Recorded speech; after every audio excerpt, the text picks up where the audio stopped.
இப்போ இன்னைக்கு நம்ம பாரத பிரதமர் அவர்கள் அங்கே டெல்லியில் ஒரு புதிய ப்ரோக்ராம் லான்ச் பண்ணியிருக்கிறாங்க. அதுக்கு பேர் கதி சக்தி, ஆனரபிள் பிரைம் மினிஸ்டர்ஸ் கதி சக்தி, பாரத பிரதமரின் கதி சக்தி திட்டம். ஸோ இதோட நோக்கம் என்னன்னா, நம்ம நாட்டில் வேரியஸ் டிபார்ட்மெண்ட்ஸ் மூலமாக வேரியஸ் மினிஸ்ட்ரிஸ் மூலமாக நம்ம நிறைய கனெக்டிவிட்டி ப்ராஜெக்ட்ஸ் இருக்குது. உதாரணமாக மினிஸ்ட்ரி ஆஃப் ரயில்வேஸ் மூலமாக நம்ம ரயில்வே லைன்ஸ் போடுறோம், அதுக்கு டபுளிங் பண்ணிகிட்ருக்கோம். அப்புறம் மினிஸ்ட்ரி ஆஃப் ரோட் டிரான்ஸ்போர்ட் மூலமாக நிறைய ரோட்ஸ் டெவலப் பண்ணிகிட்ருக்கோம். அதுவும் 2 லேன் இருந்தால் 4 லேன் பண்ணிகிட்ருக்கோம், 4 லேன் இருந்தால் 6 லேன் பண்ணிகிட்ருக்கோம். அப்புறம் ministry of port, shipping and waterways மூலமாக இப்போ இருக்கிற போர்ட், நமக்கு 12 போர்ட்ஸ் இருக்கிறாங்க, மேஜர் போர்ட்ஸ் இருக்கிறாங்க. அந்த 12 மேஜர் போர்ட்ஸில் நம்ம புதிய டெர்மினல்ஸ் எல்லாம் டெவலப் பண்ணிகிட்ருக்கோம். அந்த புதிய டெர்மினலில் பல்க் கார்கோ இருக்கலாம், அப்புறம் இந்த பெட்ரோலியம் ப்ராடக்ட்ஸ் லிக்விட் கார்கோ இருக்கலாம், கண்டெய்னர்ஸ் இருக்கலாம், அதே மாதிரி டெவலப் பண்ணிகிட்டு இருக்கோம். அப்புறம் பாக்கி மினிஸ்ட்ரிஸ் அவங்க இந்த கனெக்டிவிட்டி அவங்க டெவலப் பண்ணல கூட அவங்களுக்கு இந்த கனெக்டிவிட்டியோட ரிக்குவயர்மெண்ட்ஸ் இருக்குது.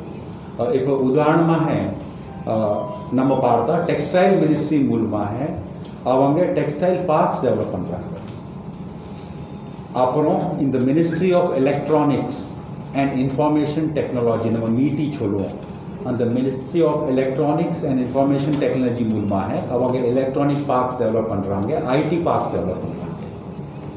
ஸோ இந்த மினிஸ்ட்ரிஸ் இந்த ப்ராஜெக்ட்ஸ் எல்லாம் எடுக்கும்போது அவங்களுக்கு அதுக்கு கனெக்டிவிட்டி தேவைப்படுகிறது. உதாரணமாக அவங்க ஒரு டெக்ஸ்டைல் பார்க் உருவாக்குறாங்கன்னா அந்த டெக்ஸ்டைல் பார்க்குக்கு ரா மெட்டீரியல்ஸ் வரணும். அப்புறம் அங்கே உற்பத்தி ஆகிருக்கிற பொருட்கள் எல்லாம் அது எக்ஸ்போர்ட்கியோ இல்லைன்னா டொமஸ்டிக் மார்க்கெட்டுக்கு போகணும். அப்போ அவங்களுக்கு ரயில் கனெக்டிவிட்டி, ரோட் கனெக்டிவிட்டி தேவைப்படுகிறது. இதையெல்லாம் பண்ணுறதுக்கு மினிஸ்ட்ரிஸ் வேறு. அப்புறம் இதே மாதிரி நம்ம ஒரு ஐடி பார்க் டெவலப் பண்ணுறோன்னா அந்த ஐடி பார்க் டெவலப் பண்ணும்போது அவங்களுக்கு இந்த ரோடு ரயில் கனெக்டிவிட்டியாக தேவைப்படுறது. அது மட்டும் இல்லாமல் அவங்களுக்கு கஸ்டம் டிபார்ட்மெண்ட் இந்த துறையோட ஹெல்ப்பும் தேவைப்படுறது.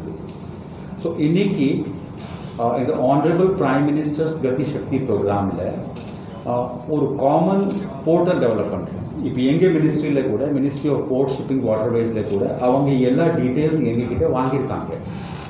இதில் நீங்கள் என்ன கனெக்டிவிட்டி ப்ராஜெக்ட்ஸ் நீங்கள் இம்ப்ளிமெண்ட் பண்ணியிருக்கீங்க இது வரைக்கும், இப்போ என்ன அண்டர் இம்ப்ளிமெண்டேஷன் இருக்குது, இந்த 2 டீட்டெயில்ஸ் நாங்கள் ஏற்கனவே நேற்றுக்கு கொடுத்துட்டோம். இன்னும் நெக்ஸ்ட் 5 இயர்ஸில் என்ன பண்ண போகிறீங்க, அடுத்த 5 வருஷத்தில் என்ன பண்ண போகிறீங்க, அந்த டீட்டெயில்ஸ் எங்களுக்கு நெக்ஸ்ட் 15 டேஸில் கொடுங்க. அப்புறம் இந்த சென்ட்ரலைஸ்ட் போர்ட்டலில் அப்லோட் பண்ணுறோம் அப்படி சொல்லியிருக்கிறாங்க. ஸோ உதாரணமாக இப்போ நம்ம சென்னை போர்ட் பொறுத்தவரையும் நம்ம என்ன சொல்லுவோம், நம்ம இதே மாதிரி ஒரு எலிவேட்டட் காரிடோர் நாங்கள் டெவலப் பண்ண வேண்டியிருக்கு. அப்போ இந்த எலிவேட்டட் காரிடோர் இல்லை சென்னை போர்ட் மட்டும் இல்லை, இதில் இன்னும் நிறைய துறையோட கான்டாக்ட் இதில் இருக்குது. ஸோ அப்படி இருக்கும்போது இந்த எல்லா துறைக்கு இது தெரியும். சரி, இதே மாதிரி ஒரு ப்ரொஜெக்ட் பண்ணுறாங்க. அப்போ உதாரணமாக நம்ம சொன்னால், ஓகே இப்போ நமக்கு நேவியோட லேண்டு தேவை இருக்குது, ஆனால் இப்போ நேவி லேண்டு காலி ஆகலை. அப்போ மினிஸ்ட்ரி ஆஃப் டிஃபென்ஸில் அவங்கக்கிட்ட கேட்பாங்க, சரி உங்கள் லேண்ட் ஏன் நீங்கள் இது வரைக்கும் காலி பண்ணாமல் இருக்கிறீங்க, அந்த ப்ராஜெக்ட் அதில் பாதிக்கப்படுறதா அப்படி கேட்பாங்க. ஸோ இதே மாதிரி இந்த சென்ட்ரலைஸ்ட் போர்ட்டலில் இந்த எல்லா டீட்டெயில்ஸுமே வந்துடும். இப்படி வரும்போது அப்போ சைலோஸ் சொல்லுவாங்க, நாங்கள் எல்லாமே தனியாக வேலை பண்ணாமல் இந்த ஒரு கோஆர்டினேட்டட் ஆக்டிவிட்டி எங்களுக்கு உள்ள இருக்கும். இப்போ நாங்கள் உதாரணமாக டபுளிங் ஆஃப் ரயில் கனெக்டிவிட்டி இன்னொரு போர்ட்டுக்கு பண்ணிகிட்டு இருக்கோம். இப்போ இந்த டபுளிங் பண்ணும்போது ஆஃப்கோர்ஸ் நாங்கள் ஐபிஆர்சிஎல் என்கேஜ் பண்ணியிருக்கிறோம், அவங்க ஒரு ஸ்பெஷலைஸ் ஏஜென்சி இருக்கிறாங்க. பட் அவங்களுக்கும் சதர்ன் ரயில்வேஸ் கூட நிறைய கோஆர்டினேஷன் பண்ண வேண்டியிருக்கு. இந்த ட்ராக் எங்கே போயிட்டு லிங்க் ஆகும், இதுக்கு சிக்னலிங் எல்லாம் அது பண்ணுறதுக்கு அவங்க அந்த சிக்னலிங் கரெக்டாக இருக்கா அவங்க அப்ரூவ் பண்ணிட்டு பர்மிஷன் கொடுப்பாங்க. ஸோ இந்த டீட்டெயில்ஸ் எல்லாம் நாங்கள் இந்த போர்ட்டலில் போடும்போது அவங்க மூலமாக கூட இது ரிவ்யூ ஆகும். ஸோ அந்த கோஆர்டினேஷனில் எங்களுக்கு பெரிய உதவியாக இருக்கும். ஸோ இதே தான் இன்றைக்கி ஆனரபிள் பிரைம் மினிஸ்டர் கதி சக்தி திட்டமோட பேசிக் டீட்டெயில்ஸ். இதில் நம்ம நேத்திக்கு ஒரு MOU சைன் பண்ணியிருக்கிறோம். ஆனரபிள் தமிழ்நாடு சீஃப் மினிஸ்டர் முன்னிலையில் 3 பேர். அது ஃபர்ஸ்ட் கவர்மெண்ட் ஆஃப் தமிழ்நாடு, அவங்க டிட்கோ மூலமாக வந்திருக்கிறாங்க. அப்புறம் Chennai port trust under ministry of port shipping and waterways and a company called NHLML. This is a company of NHAI.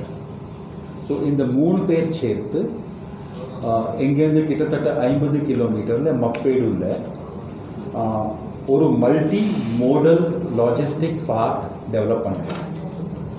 So multi modal logistic பார்க்னா அங்கே ரயில் கனெக்டிவிட்டி இருக்கும், அப்புறம் அங்கே ரோட் கனெக்டிவிட்டி இருக்கும், ப்ளஸ் லாஜிஸ்டிக்ஸ் பார்க்னா அங்கே கார்கோ எக்ரிகேட் பண்ணுறதுக்கு ஃபெசிலிட்டிஸ் இருக்கும். ஸோ உதாரணமாக வேர் ஹவுஸஸ் இருக்கும், கோல்ட் ஸ்டோரேஜ் இருக்கும், ப்ளஸ் ஓப்பன் ஸ்டோரேஜ் ஏரியா இருக்கும், ப்ளஸ் அங்கேயே கஸ்டம்ஸ் கிளியரன்ஸ் எல்லாம் பண்ணலாம். அந்த ஃபெசிலிட்டிஸ் எல்லாம் அங்கே இருக்கும். ஸோ NHAI இது இப்போ மொத்தமே 121 ஏக்கர் ஏற்கனவே சென்னை போர்ட் கண்ட்ரோலில் அங்கே இருக்கிறது. ஆனால் அது டிஸ்ஜாயிண்டட், அது ரெண்டு பகுதியாக இருக்கிறது. அதே ஒரே சிங்கிள் பிளாட் ஆகிறதுக்கு இன்னும் 36 ஏக்கர் எக்வயர் பண்ண வேண்டியது. அந்த 36 ஏக்கர் அது நம்ம தமிழக அரசு அவங்க டிட்கோ மூலமாக பண்ணுறாங்க. அதுக்கு 3-1 நோட்டிஃபிகேஷன் வரைக்கும் கொண்டு வந்துட்டாங்க. அடுத்த 2-3 மாதத்துக்குள்ள நமக்கு அந்த லேண்ட் கிடைக்கும். அப்புறம் இந்த 157 ஏக்கர் இந்த பிளாட்டுக்கு நம்ம ரோடு கனெக்டிவிட்டி கொடுக்க வேண்டியிருக்கு, ரயில் கனெக்டிவிட்டி கொடுக்க வேண்டியிருக்கு. அந்த ரோடு கனெக்டிவிட்டிக்காக NHAI மூலமாக ரோடு போட்டோம்.